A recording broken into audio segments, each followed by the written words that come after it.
Hi, I'm Shane Phillips, the CEO of the Phillips Group, and I'm here with Sandrine Bardot, the founder of Compensation Insider, and we're here at the HR Summit and Expo, which is the largest HR event in the Middle East. Welcome, Sandrine.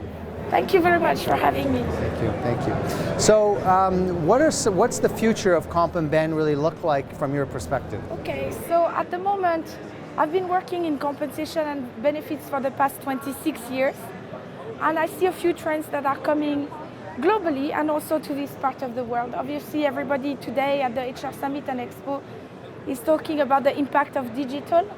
One of the things that I personally see, both as a consultant, so myself in my relationships with my clients, but also what my clients are doing with their own employees, is the impact of the gig economy even in this part of the world, where more and more positions are being contracted out.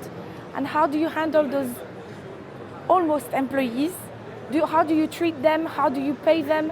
How do you make sure that they're integrated, engaged with the rest of the organization? We also see some trends in the future looking towards the impact of blockchain on how contracts are going to be done, how payments are going to be processed. So there are a number of trends there that are going to come to this region and have a big impact on the way that traditional organizations are doing business in this part of the world. So when you look at the future of comp and ben and incentives, do you think that there'll be big changes in terms of personalization? Yes, definitely. As AI and machine learning go deeper and deeper into organizations, what we see is that there are some trends I've seen mostly in Europe at the moment, of course the US as well, but I see, for example, that some organizations are offering for people to choose. For example, do you want one more week of vacation or a little bit more bonus?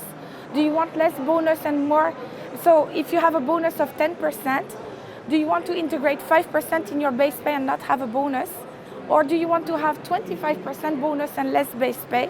So companies are starting to experiment with individualizing on the compensation side, so the cash part of the package.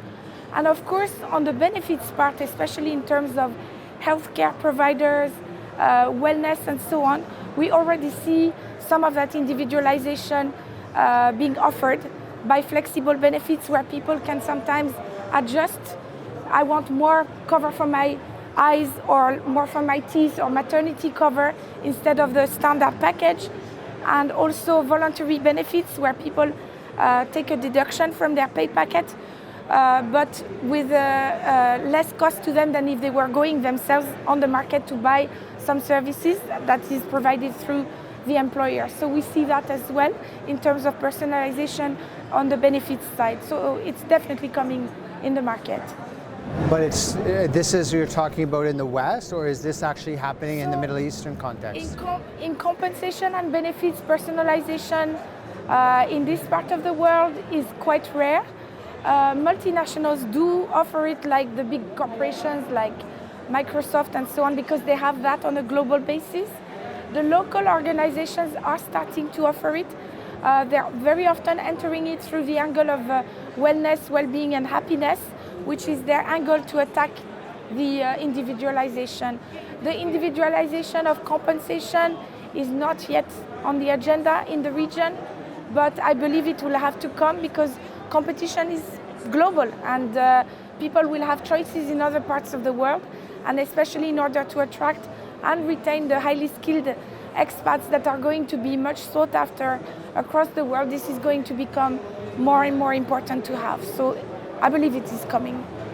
Thank you so much. It's a huge topic. But Thank you. Thank you. Thank you. That's Sandrine Bardot, the founder of Compensation Insights, and I'm your host, Shane Phillips from the Phillips Group, and we're at the HR Summit and Expo, the largest HR event in the Middle East.